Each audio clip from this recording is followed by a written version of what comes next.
संकीर्तनैकपितरौ कमलायताक्षौ विश्वम्भरौ द्विजवरौ जुगधर्मपालौ वन्दे जगत्प्रियकरौ करुणावतारौ। नमस्त्रिकालसत्ताय जगन्नाथसुताय च सभृत्ताय सपुत्राय सकलत्राय ते नमः। वराहपिराभिरामं मृगमदतिलकं कुण्डलाक्रान्तगण्डां कञ्जाक्षं कम्बुकण्ठं स्मितसुभगमुखं स्वाधरेणस्तवेनं श्यामं शान्तं त्रिभङ्गं रविकरवसनं भूषितं वैजयन्ता वन्दे वृन्दावनस्थं युवतिशतवृतं ब्रह्मगोपालवेशं तप्तकाञ्चन गौराङ्गी राधे वृन्दावनेश्वरी वृषभानुसुते देवी त्वां नमामि हरिप्रिये। मूकं करोति वाचालं पङ्गुं लङ्घयते गिरिं यत्कृपातमहं वन्दे परमानन्दमाधवम्। वाञ्छाकल्पतरुभ्यश्च कृपा सिन्धुभ्य एव च पतितानां पावनेभ्यो वैष्णवेभ्यो नमो नमः। हरिभक्तिपराजे च हरिनामपरायणा दुर्वृत्ता वा सुवृत्ता वा तेषां नित्यं नमो नमः। नमो धर्माय महते नमः कृष्णाय वेधसे ब्राह्मणेभ्यो नमस्कृत्य धर्मान् वक्ष्ये सनातनान् नारायणं नमस्कृत्य नरं चैव नरोत्तमं देवीं सरस्वतीं व्यासं ततो जयमुदीरयेत्। जय रूप सनातन भट्ट रघुनाथ श्रीजीव गोपाल भट्ट दास रघुनाथ छय गोसाईर करी चरण वंदन। যাহা হইতে বিঘ্ননাশ অভীষ্ট পুরাণ দুর্গমে পথিমেন্ধস্য পায় তারা মহাসুখ সাধু সাধু বলে অনুক্ষণ। যুগল ভজয়ে যারা প্রেমানন্দে ভাসে তারা তাদের নিছনি ত্রিভুবন। কলিযুগ পাবনাবতার সভজন বিভজন প্রয়োজনাবতার শ্রী শ্রী শ্রীকৃষ্ণ চৈতন্য মহাপ্রভুর পরম অন্তরঙ্গ প্রিয় পার্ষদবর্জ বিশ্ব বৈষ্ণব বরেণ্য চূড়ামণি প্রেম ভক্তির মহারাজ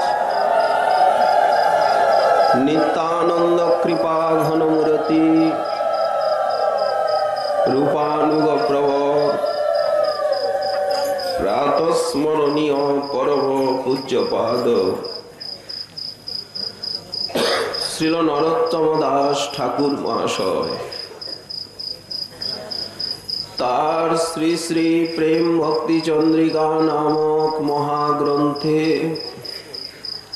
30 সংখ্যক ত্রিপদীতে গৌরীয় বৈষ্ণবীর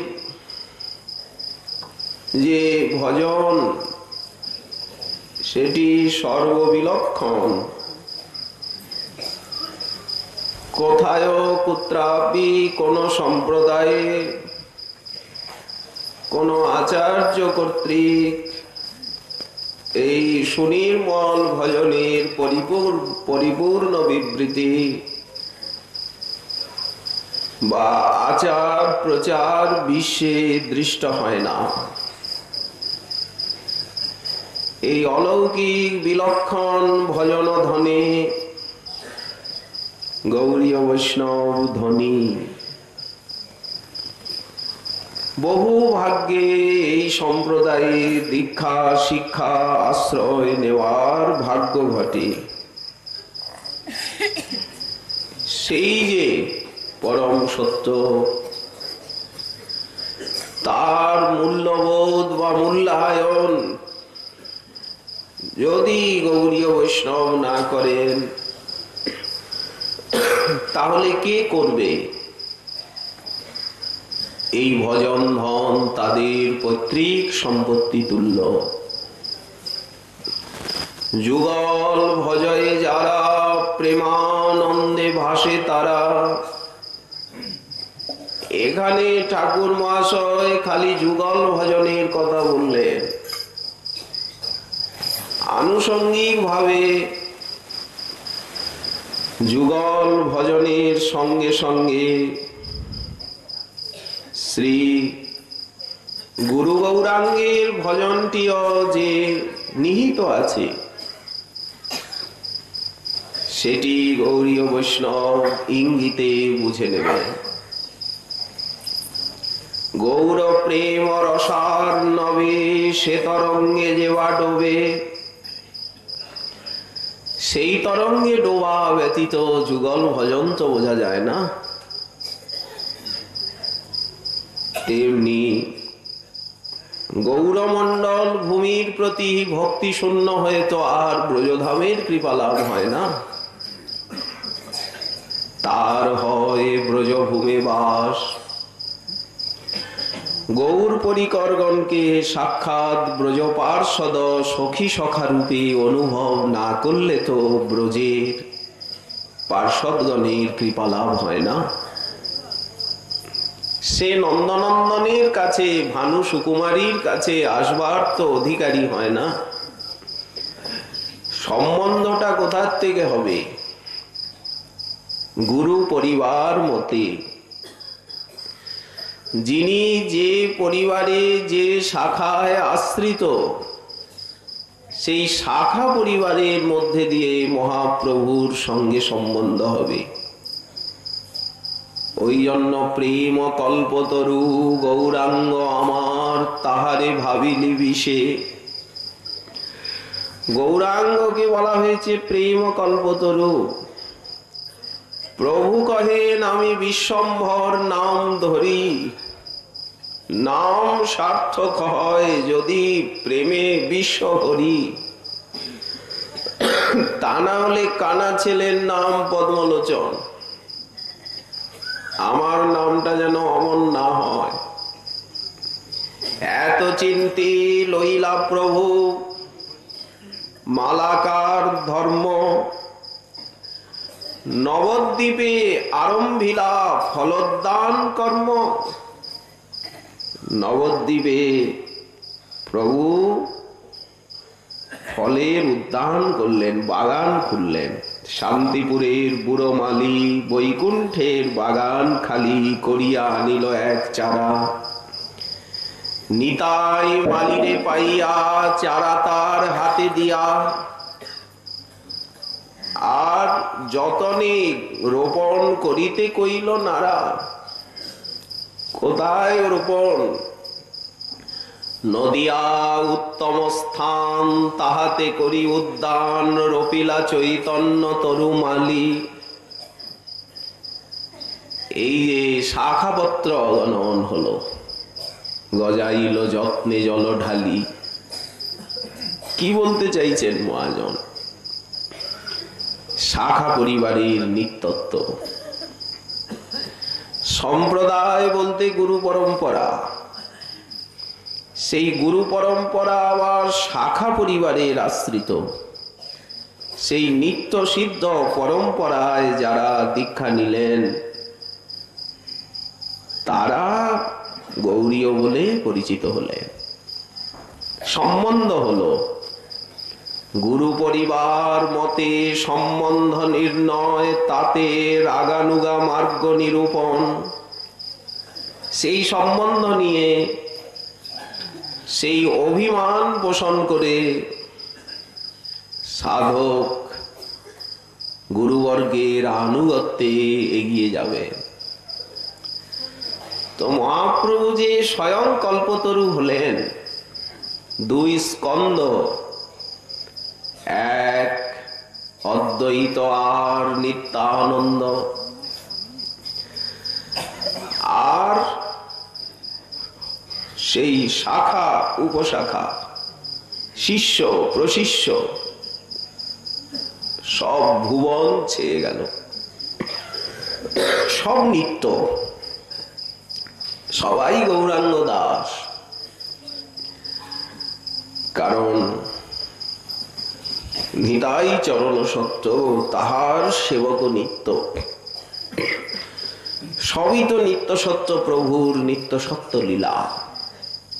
পাষণ্ড দলন বানা নিত্যানন্দ রায়, যাহার হুঙ্কারে পাপ পাষণ্ডী পলায়। হরি বলি বাহু তুলি প্রেম দৃষ্টে চায়, করিয়া কলমশ নাশ প্রেমেতে ভাষায়। অদ্বৈত রায় প্রভুর স্বরূপ প্রকাশ, অদ্বৈত নিত্যানন্দ রায় প্রভুর স্বরূপ প্রকাশ। তার পাদ পদ্ম বন্দ যার মুই দাস। কবিরাজ সাহিপাদ দিচ্ছেন, সম্বন্ধের ঝংকার তুলছে। অদ্বৈত আচার্য প্রভুর অংশ অবতার, তাহার চরণার বৃন্দে কোটি প্রণতি আমার। গদাধর পণ্ডিতাদি প্রভুর নিজ শক্তি, তা সবার চরণে মোর সহস্র প্রণতি। মহাপ্রভুর ভক্ত যত শ্রীবাস প্রধান, তাহার পদার বৃন্দে মোর সহস্র প্রণাম। আমরা যে গাই সকালে উঠে, হইয়াছেন আর হবেন যত মহাপ্রভুর দাস। এই গৌরলীলার ভিতরে ব্রজলীলা উপাসনা সুরক্ষিত। ওই জন্য বলা হলো, গৌরাঙ্গের সঙ্গীগণে নিত্য সিদ্ধ করি মানে, সে যায় ব্রজেন্দ্র সুত পাশ। এই যুগল ভজন রহস্য কে বুঝবেন? কি বুদ্ধি মেধা প্রতিভায় পণ্ডিত বুঝবেন? বললেন না না, হৃদয়ে ধরয়ে যে চৈতন্য নিত্যানন্দ। আপনি কি চৈতন্য নিত্যানন্দকে হৃদয় সিংহাসনে বসিয়েছেন? বলে না। তাদের প্রতি সর্বেশ্বর জ্ঞান হয়েছে কি? মহামহেশ্বর জ্ঞান হয়েছে কি? বললেন না। বললেন তাহলে কথাবার্তা বলে জুত হবে না, আনন্দ পাওয়া যাবে না। এসব সিদ্ধান্তে সে পাইবে আনন্দ, অন্যে আনন্দ পাবে না। তো এই জন্য গৌড়ীয় সম্প্রদায়ের যে উপাসনা, প্রভু কহেন, ওহে বৃক্ষ পরিবার শোনো, বলো। সকলকে ডাকলেন, শাখা পরিবারকে। একলা মালাকার আমি কাহা কাহা যাব? একলা বা কত ফল উঠাইয়া বিলাইব? একলা উঠাইয়া দিতে হয় পরিশ্রম। কেহ পায় কেহ না পায়, মনে রহে ভ্রম। অতএব আমি আজ্ঞা দিল সবাকারে, যাহা তাহা প্রেম ফল দেহ যারে তারে। এই তো প্রভুর আজ্ঞা, ঢালা আজ্ঞা। নিজে ভজন করো, শত সহস্র লক্ষকে ভজন করাও। নিজে কৃষ্ণ বলে কাঁদো, শত সহস্র লক্ষ কোটিকে কৃষ্ণ বলে কাঁদাও। নিজে কায় মনোবাক্যে গুরু বৈষ্ণব ভগবানের সেবা করো, শত সহস্র লক্ষ কোটিকে কায় মনোবাক্যে নিষ্কপটে সেবা করা শেখাও। আচার প্রচার এই দ্বৈত কর্তব্য। বললেন কিনা, ভারত ভূমিতে জন্ম হইল যার, জন্ম সার্থক করি করো পর উপকার। ভজনের প্রগতিতে যখন প্রেম ভগবত সাক্ষাৎকার হয়ে গেল, এইবার কি করবেন উনি? রতি দশায় আরোহণ করলে পর যখন তার ভিতরে প্রেম, মৈত্রী, কৃপা, উপেক্ষা চারটি গুণ উদিত হলো, তখন তো উনি বিতরণই করবেন। এখানে আস্বাদন। গৌড়ীয় সম্প্রদায় হচ্ছে আস্বাদনের সম্প্রদায়, ডোবার সম্প্রদায়, রসানুভূতির সম্প্রদায়। ডুবতে হবে, পেতে হবে। ডুবিরূপ সনাতন তোলে নানা মণিধন, যথনে গাথিল তার মালা। এই সিদ্ধান্ত মণিমালা কণ্ঠে পড়তে হবে। ভক্তি সূত্র গ্রন্থি করি, লহজীব কণ্ঠে ভরি, দূরে যাবে তাপত্রয় জ্বালা। এই যে ভুবন মঙ্গল নাম সংকীর্তন রূপী কমলবন বিকশিত হয়ে আছে, গৌর প্রেম সরোবরে কুমুদ কুসুম ফুটে আছে রাশি রাশি, আর কমল কুসুম। ভগতি সিদ্ধান্ত কুমুদের বন, এই গ্রন্থাবলী হচ্ছে কুমুদ বন বিকশিত, যাহে আছে সর্বক্ষণ। এর মধু ভক্ত ভ্রমরকে আস্বাদন করতে হবে। তেমনি সংকীর্তন কমলবন বিকশিত, সেই সংকীর্তন রসন মাদি হতে হবে। জগৎ ভরিল যার বাসে, সুবাসে আজ জগৎ ভরে গেল। নিজের সম্পত্তি নিজে বুঝে নিতে হবে। তো অন্য অন্য সম্প্রদায়ে একটা স্বরূপের উপাসনা, কিন্তু গৌড়ীয় সম্প্রদায়ে দুই লীলার উপাসনা। যেমন নবদ্বীপে পঞ্চতত্ত্বাত্মক শ্রীমন মহাপ্রভু, তার উপাসনা মন্ত্র, গায়ত্রী, ভোগ, রাগ সবকিছু। তেমনি দুই ধামে উপাসনা, দুই লীলায় উপাসনা, দুই স্বরূপের উপাসনা এবং দুই ভাবে উপাসনা। ঠাকুর মহাশয় যা বললেন, এথা গৌরচন্দ্র পাব সেথা রাধা কৃষ্ণ, বলে এলেন তো শ্রীকৃষ্ণ চৈতন্য দেব রতিমতি তারে সেব, প্রেম কল্প তরুবর দাতা ব্রজরাজ নন্দন, রাধিকার প্রাণধন অপরূপ এই সব কথা। বাঙালি জাতির কি দুর্ভাগ্য, তারা মহাপ্রভুকে সর্বোপরি পরতত্ত্ব সীমা রূপে রাধা ভাবদ্যুতি সুবলিত তনুরূপে আজও কায় মনোবাক্যে মেনে নিতে পশ্চাৎপদ। কোন মহাপুরুষ বলেছেন যে বাঙালি জাতির বুদ্ধি আছে, তারা শিক্ষায় অনেক অগ্রণী, কিন্তু বিশ্বাসের অভাব,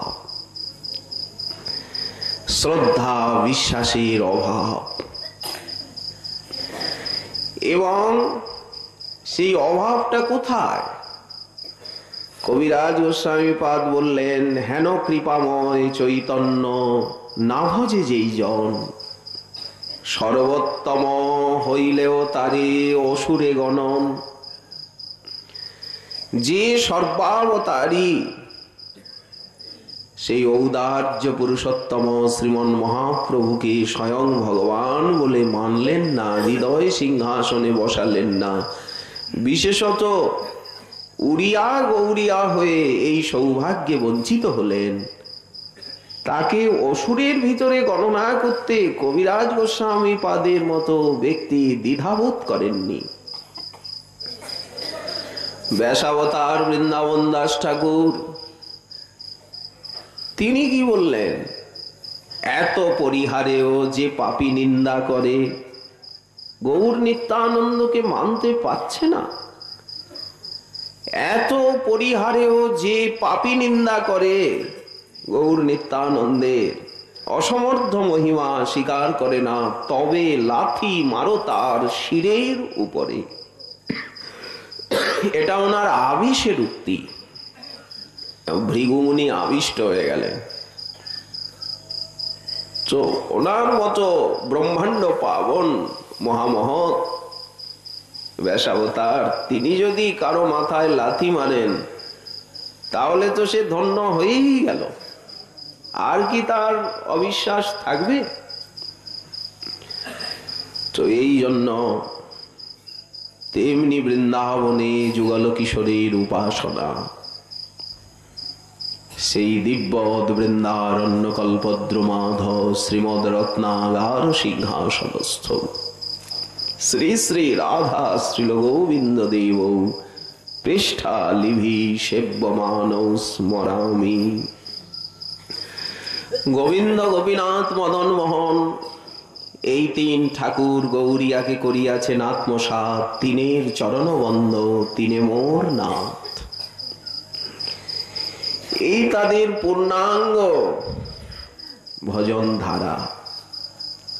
গৌরীয় বৈষ্ণবকে সেইভাবে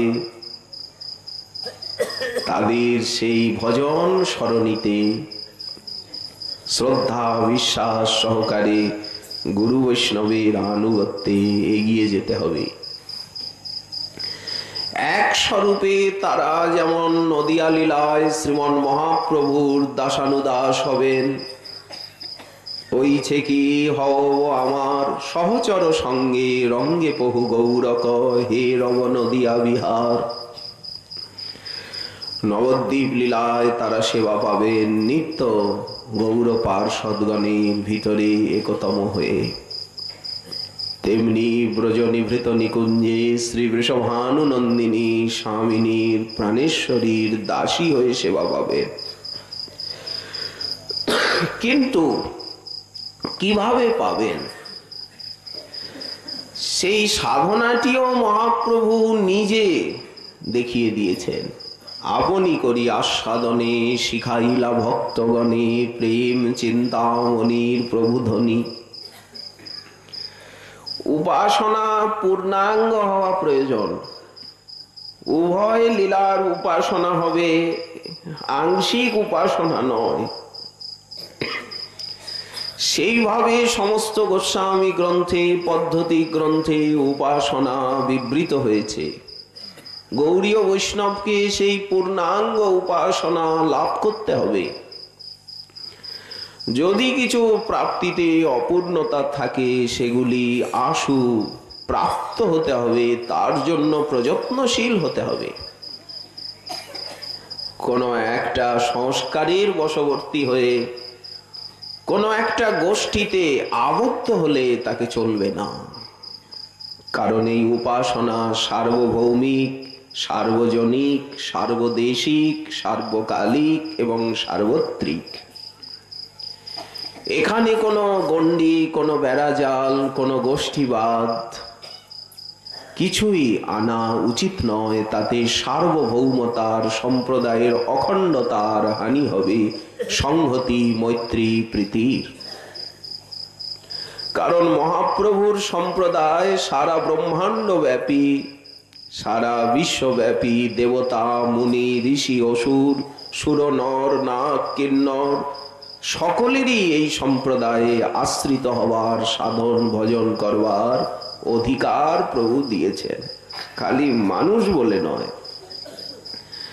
কারণ মহাপ্রভুর পার্ষদগণ তারা শৃগাল কুকুরকে পর্যন্ত সাধনার অধিকারী করেছেন, প্রেম দিয়েছেন।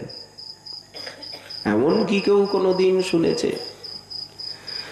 ঝাড়িখণ্ডে চলার পথে প্রভু ব্যাঘ্র ভল্লুক গন্ডার শৃগাল হরিণ তাদেরকে পর্যন্ত রাধাদাসী বানিয়েছেন।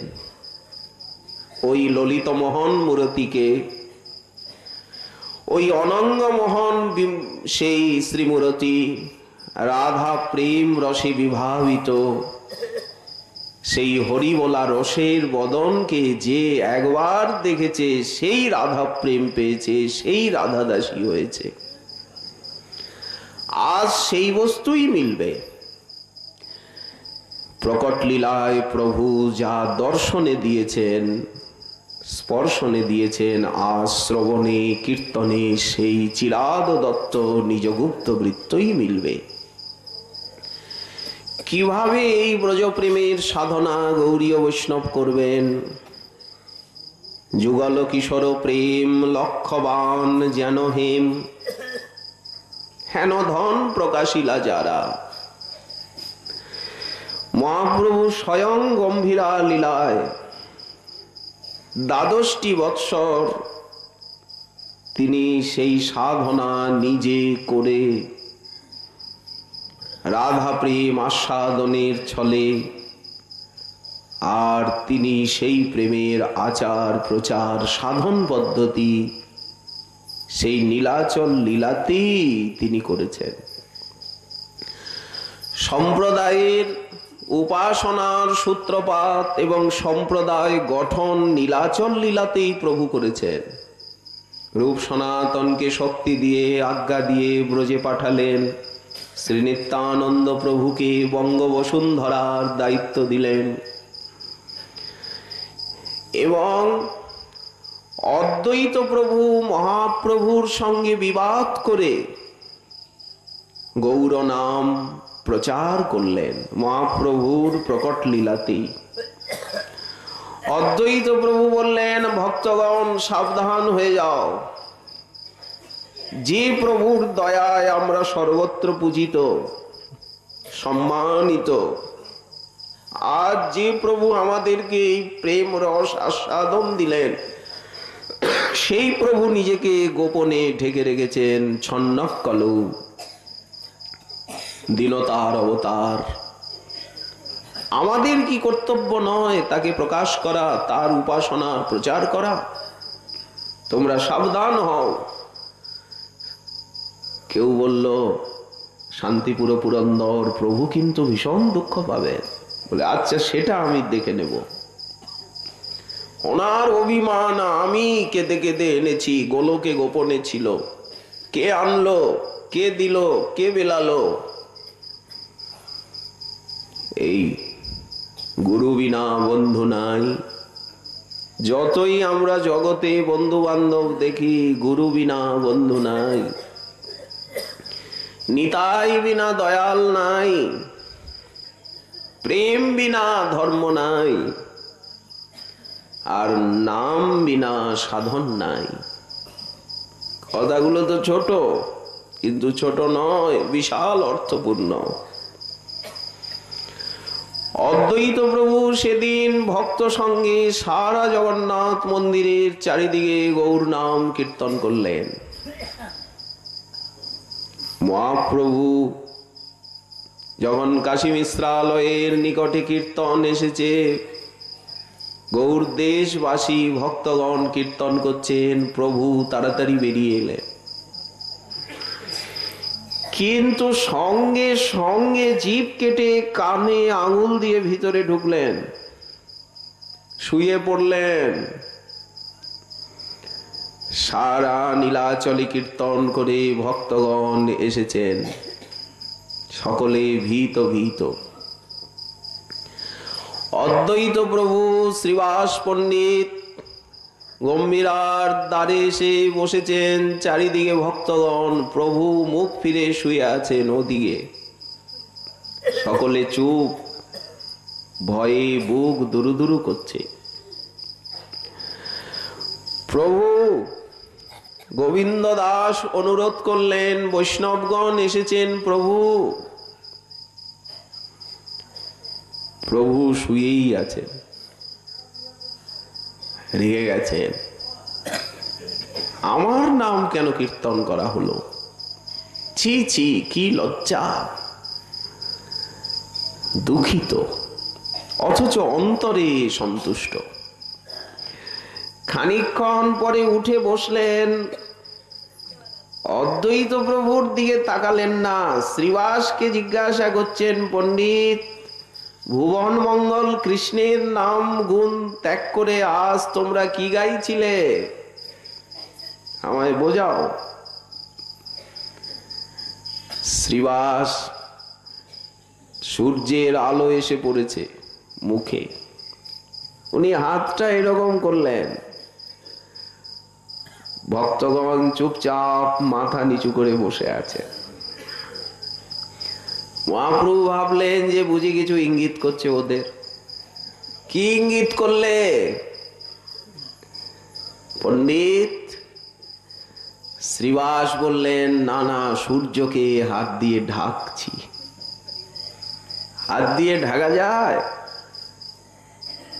তখন শ্রীবাসের বল এলো, প্রভু আসমুদ্র হিমাচল তোমার গুণে তোমার নামে মত্ত হলো, আর তুমি কি না আমাদের উপরে রাগ করছো?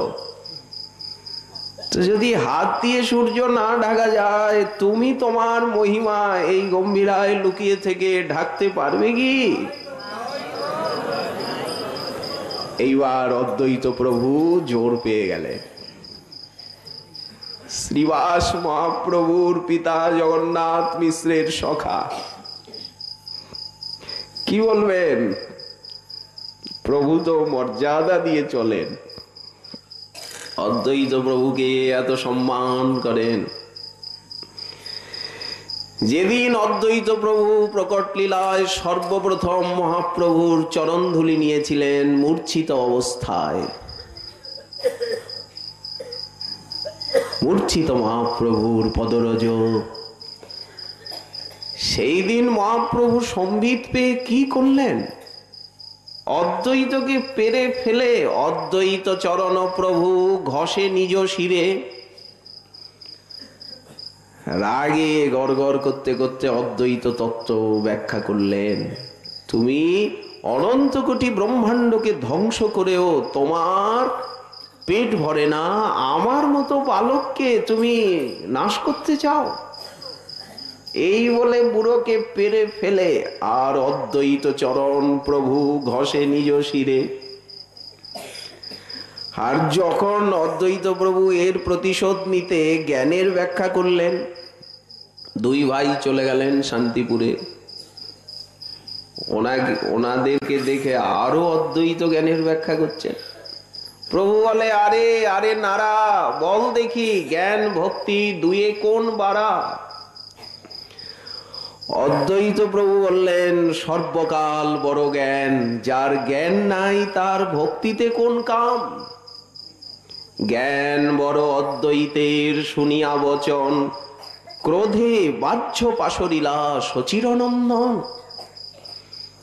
কিভাবে সেখানের থেকে আসনের থেকে পেরে ফেলে আর বুড়োকে কিল পিঠের উপরে। সেই অদ্বৈত গৃহিণী সীতা জগন্মাতা জানিয়াও সর্বতত্ত্ব করেন ব্যগ্রতা।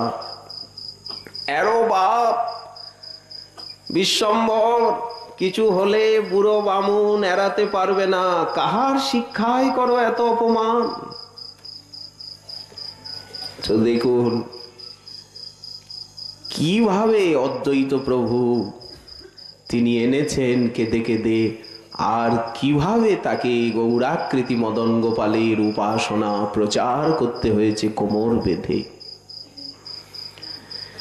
হঠাৎ এই সময় অনেক তীর্থযাত্রী এসে উপস্থিত। তারা মহাপ্রভুর দর্শনে এসেছেন। বাইরের থেকে তারা কোলাহল করছেন, জয় শ্রীকৃষ্ণ চৈতন্য ভগবান। প্রভু, আমরা বহুদূর থেকে এসেছি তোমার একটু দর্শন করব বলে। তারা বাইরে রাস্তায় দাঁড়িয়ে আর মহাপ্রভুর জয় দিচ্ছে। তখন শ্রীবাস পণ্ডিত বললেন, প্রভু ওই দেখুন, ওই শুনুন, ওদের আমরা শেখাতে গেছি, ওই যে ওরা চিৎকার দিচ্ছে শ্রীকৃষ্ণ চৈতন্য ভগবান বলে। মহাপ্রভু বললেন, শ্রীবাস তুমি আমাকে জব্দ করবার জন্য তুমি উত্তম ভাগবত ওদের হৃদয়ে শক্তি সঞ্চার করে আর তুমি এই কাজ করাচ্ছ, এটা তোমার শক্তি। আত্মপ্রশংসা শুনে শ্রীবাস মরমে মরে গেলেন। সেই দিন এতটুকুই হলো। সবাই তো মুখ টিপে হাসলেন। প্রভু পরাজিত হলেন, দাসদের জয় হলো, কিন্তু প্রভুর সামনে তো হাসবার মতো কারো সাহস নেই, সকলেই মুখ টিপে হাসছিল। অদ্বৈত প্রভুও গম্ভীর ছিলেন, কারণ মুখ্য দূষিত আমি। বাইরে বেরিয়ে এসে উনি সগর্বে ভক্তগণকে আদেশ দিলেন, আজ থেকে তোমরা গৌর নাম, গৌর ভক্তি প্রচার করবে, গৌর উপাসনা এবং মহাপ্রভুর উপরে পদ পদাবলী লিখবে। সেই দিন থেকে পদকর্তাগণ, গৌর পার্ষদগণ, তারা মহাপ্রভুর উপরে পদ পদাবলী লিখতে আরম্ভ করলেন অদ্বৈত সিংহের আদেশে। এ কথা ব্যাসাবতার বৃন্দাবন দাস ঠাকুরের চৈতন্য ভাগবতেই বিবৃত হয়েছে। গৌরীয় বৈষ্ণবীর উপাসনা সেই ব্রজনদিয়া উভয়ত্র। গম্ভীরা লীলায় নিজে মহাপ্রভু সেই সাধনা দর্শ স্থাপন করলেন। পরবর্তীকালে শ্রীরূপ সনাতন রঘুনাথ সেই সাধনা দর্শ নিয়ে ব্রজে এলেন। সেই ভাবাদর্শেরই আচার প্রচার করলেন আচরণে এবং গ্রন্থের মাধ্যমে, আশ্রিতগণকে শিক্ষাদানের মাধ্যমে। সেই শিক্ষায় নিত্যানন্দের আদেশে কবিরাজ গোস্বামীপাদ ব্রজে এসে লাভ করলেন। তিনি তার মহাগ্রন্থ চৈতন্য চরিতামৃতের ছত্রে ছত্রে লিপিবদ্ধ করলেন সেই যে কৃষ্ণ লীলামৃতান্বিত চৈতন্য চরিতামৃত কহে দীন কৃষ্ণ দাসে। লিখছেন কৃষ্ণ লীলামৃতান্বিত চৈতন্য চরিতামৃত। আবার লিখছেন যে কৃষ্ণ লীলা শুকরপুর, গৌরাঙ্গ লীলামৃতপুর, কৃষ্ণ লীলা শুকরপুর, দুহে মিলি হয়তো মাধুর্য। গৌরীয় সম্প্রদায় এক লীলার উপাসক নয়, তাহলে অর্ধ কুক্কুটি হবে। দুহে মিলি হয়তো মাধুর্য, সাধু গুরু প্রসাদে তাহা যেই আস্বাদে, সেই জানে মাধুর্য প্রাচুর্য। কোন সম্প্রদায় তো দুই লীলার উপাসনা নেই, কিন্তু আমাদের আগাগোড়া শিব কীর্তন, ভোগ, রাগ, সমস্ত কিছু বাহ্য অন্তর উভয়ত্র সাধনা। গম্ভীরা লীলায় মহাপ্রভু এই যে যুগল ভজয়ে যারা প্রেমানন্দে ভাসে তারা, তাদের নিছনি ত্রিভুবন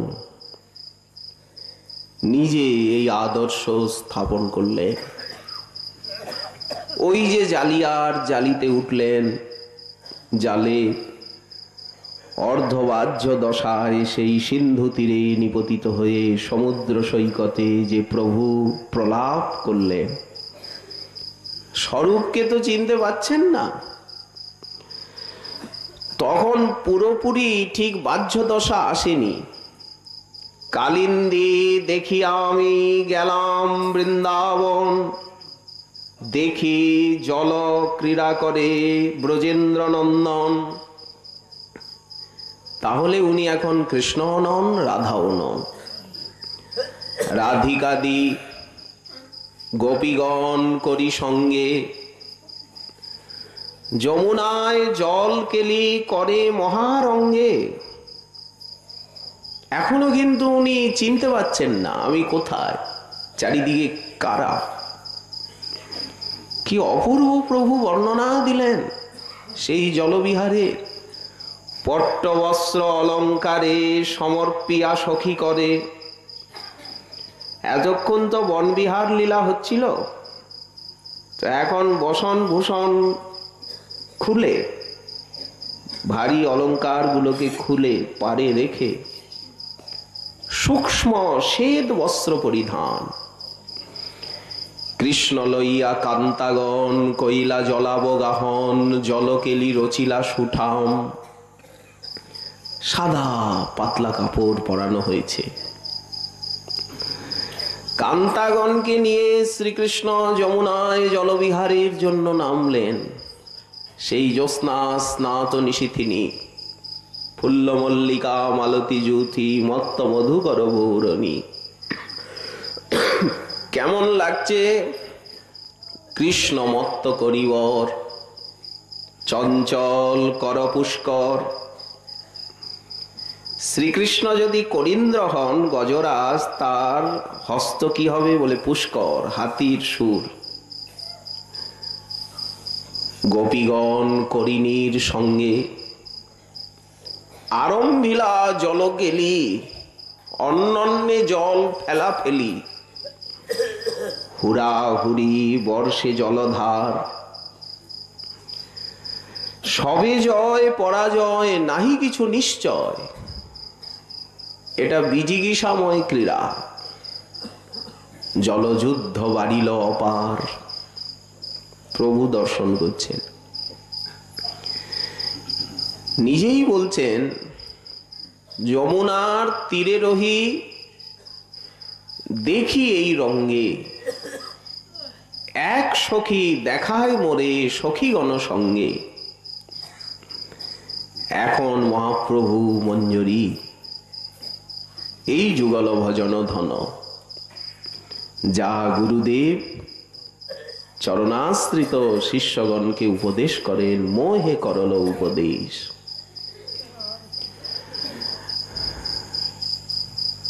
বর্ষে স্থির তরিতগণ, সিঞ্চে শ্যাম নবঘন। ঘন বর্ষে তরিত উপরে, সখীগণের নয়ন তৃষিত চাতকগণ সে অমৃত সুখে পান করে। কতটা বৈদগ্ধি বর্ণনা। স্থির বিদ্যুৎ, এই হচ্ছে ব্রজাঙ্গনা। গোপীগণ স্থির বিদ্যুৎ, গাত্রে কোটি তরিচ্ছবি। স্থির বিদ্যুৎ মেঘের উপরে জল সিঞ্চন করছে চারিদিক থেকে। বর্ষে স্থির তরিতগণ সিঞ্চে শ্যাম নবঘন। কোন সময় কি বিদ্যুৎ মেঘের উপরে জল বৃষ্টি করে? তা তো করে না। আবার মেঘ বিদ্যুতের উপরে সিঞ্চন করছে। সখীগণের নয়ন তৃষিত চাতকগণ সে অমৃত সুখে পান করে। প্রথমে হইল জলাজলি, প্রথমে জল ছোড়াছুরি, তারপরে তবে যুদ্ধ হইল কড়াকড়ি, হাতে হাতে বাধা। এমন ভাবে জল ছুটতে লাগলেন, এই আমাদের সখী তোমার চোখে জল দিয়েছে কিনা? দিয়েছে কি? তুমি চোখে জল দিচ্ছ কেন? প্রথমে যুদ্ধ জলাজলি, শেষে যুদ্ধ কড়াকড়ি, শেষে যুদ্ধ হইল মুখামুখি। শেষে যুদ্ধ হৃদারিদি, তবে যুদ্ধ রদারদি। সহস্র হস্তে জল সেকে, সহস্র নেত্রে গোপী দেখে। সহস্র পদ নিকটে গমনে, সহস্র বপু সঙ্গমে। সহস্র পদ গমনে গোপী নর্ম শুনে সহস্র কানে। যত ব্রজাঙ্গনা শ্রীকৃষ্ণ তত রূপ ধারণ করেছেন। এমন মনে হচ্ছে যেন সহস্র পদে তাদের নিকটে যাচ্ছেন, সহস্র পদে তাদের হাস পরিহাস শুনছেন, সহস্র হস্তে তাদেরকে জল দিচ্ছেন, আকুল করে তুলছেন। তেমনি উঠিল চক্রবাক মণ্ডল, নীল পদ্ম উঠল জলের থেকে। এই নীল পদ্ম কি? গোবিন্দের হাত। উঠিল বহু রক্তোৎপল,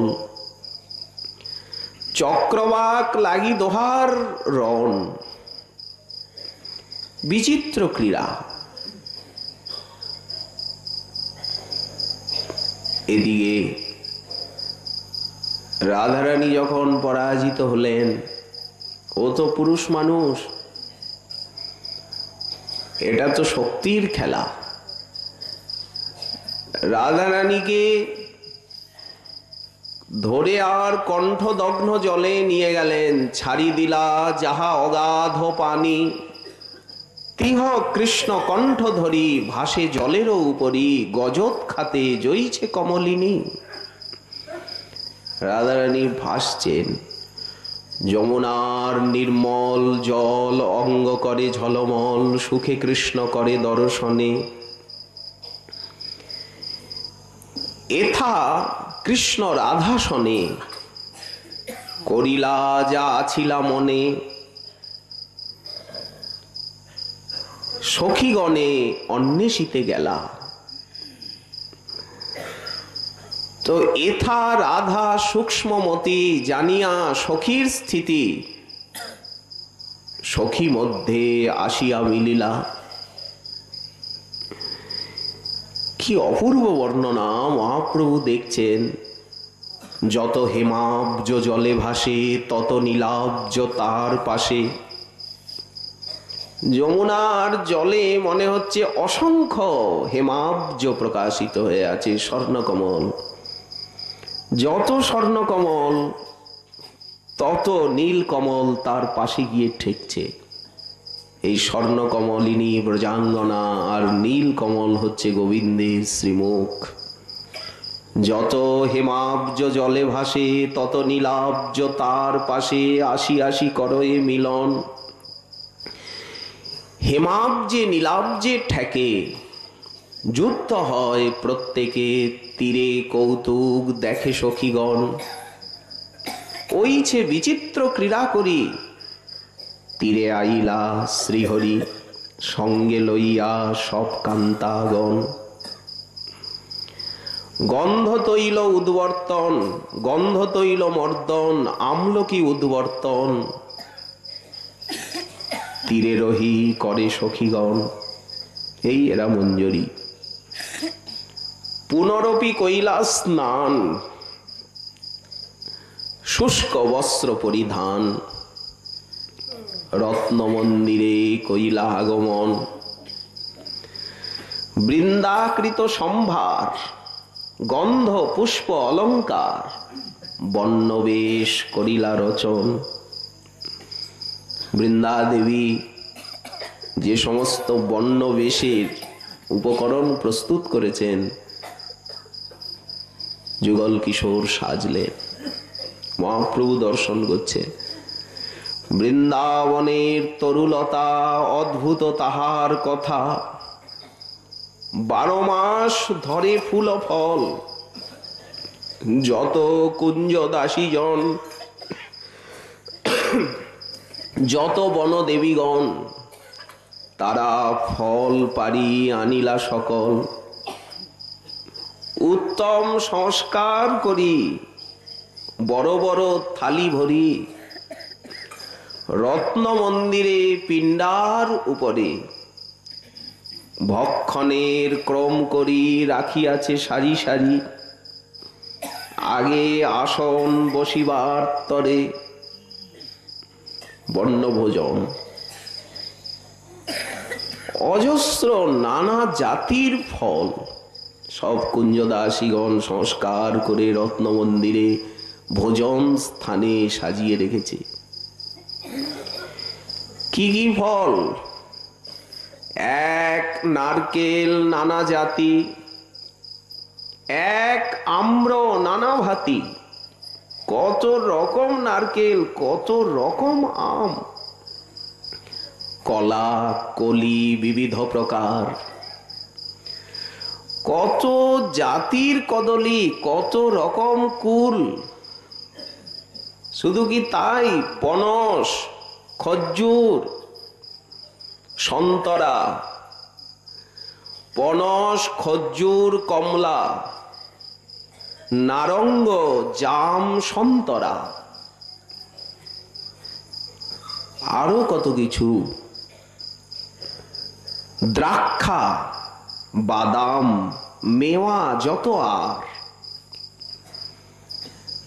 খরমুজা, খিরিনি, তাল, কেশর, পানি ফল, মৃণাল, বিল্ল, কত রকম বেল, কদবেল, এই বেল, বিল্ল, পিলু, দারিম্বাদি যত। কোন দেশে কারো খ্যাতি, বৃন্দাবনে সব প্রাপ্তি, সহস্র জাতি লেখা যায় কত।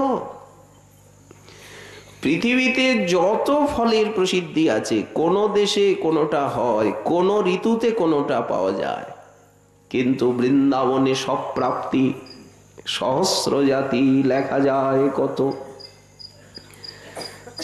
খালি কি হাজার হাজার প্রকার ফলই, আর কিছু নেই?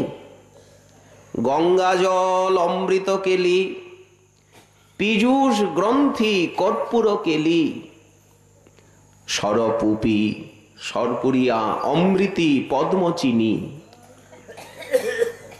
খণ্ড ক্ষীরসার বৃক্ষ, ঘরে করি নানা ভক্ষ, রাধা যাহা কৃষ্ণ লাগি আনি। যখন অভিসারে এসেছেন তারা, তখন তো মঞ্জরীগণ বহন করে নিয়ে এসেছেন ঘরের থেকে অনেক কিছু খাদ্যদ্রব্য, লড্ডু কাদি, সেগুলিও তো সাজানো আছে, কত রকম আচার। ভক্ষের পরিপাটি দেখি কৃষ্ণ হইলা মহাসুখী, আর এমন ভাবে সাজানো, আর কোনটার পর কোনটা খেতে হবে সেইভাবে। ভক্ষের পরিপাটি দেখি কৃষ্ণ হইলা বড় মহাসুখী, বসি কইলা বন্য ভোজন। রাধারানী বসে খাওয়াচ্ছেন, উনি তো হাস পরিহাসে ডুবে যান। তুমি এটা ভালোবাসো, এটা খাও, এটা যে তুমি খেলে না, এটা আরেকটু নাও। সকালবেলা তো মা খাওয়ান নন্দীশ্বরে, ওখানে তো রাধারানী পরিবেশন করেন, দূরের থেকে রোহিণী মা আছেন। কিন্তু মধ্যাহ্ন লীলায় এবং নক্ত লীলায় নিজে বসে এটা খাও, ওটা খাও, বসি কইলা বন্য ভোজন। এদিকে রাধা সখীগণ সঙ্গে তারপরে ভোজন করলেন। দোহে কইলা মন্দিরে শয়ন, সেই হেমাম্বুজ কুঞ্জে, সেই গোবিন্দস্থলিতে। কেহ করে বিজন, কেহ পাদ সম্বাহন, কেহ করায় তাম্বুল ভক্ষণ। রাধা কৃষ্ণ নিদ্রা গেলা, রাধা মাধব নিদ্রিত হলেন,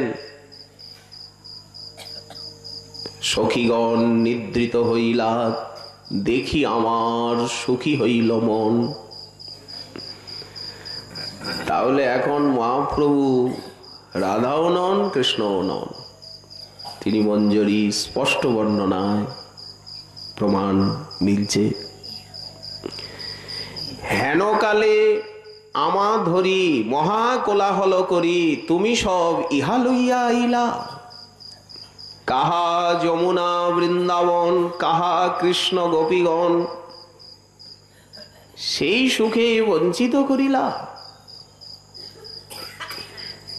এই এর দ্বারা মহাপ্রভু গৌরীয় বৈষ্ণবীর সাধন ভজনের যে চরম কক্ষা, তিনি নিজে আস্বাদন করে জগৎকে অর্পণ করলেন। অনর্পিত চরিং চিরাত করুণায়াবতীর্ণ কলৌ, সমর্পয়িত উন্নত উজ্জ্বল রসাং স্বভক্তি শ্রিয়ম। এই যুগল ভজন ধন, গৌরীয় বৈষ্ণবকে এই ভজন ধনে ধনী হতে হবে। সর্বপ্রকার অযোগ্যতাকে দূর করে তাদেরকে এই ভজন রস আস্বাদনের যোগ্য হতেই হবে গুরু বৈষ্ণবের কৃপায়, তা না হলে তাদের সাধনার সিদ্ধি লাভ হবে না। যুগল ভজয়ে যারা, প্রেমানন্দে ভাসে তারা, তাদের নিছনি ত্রিভুবন। ঠাকুর মহাশয় সেই যুগল ভজনানন্দ ব্যক্ত করছেন। শ্রী শ্রীমন মহাপ্রভুর কৃপা হলে আগামীকাল আবার রইল এই বিষয়ে আস্বাদনের আকাঙ্ক্ষা। আজকে আমাদের শ্রী শ্রী ভাগবতী কথার এইখানেই দেওয়া হলো বিশ্রাম।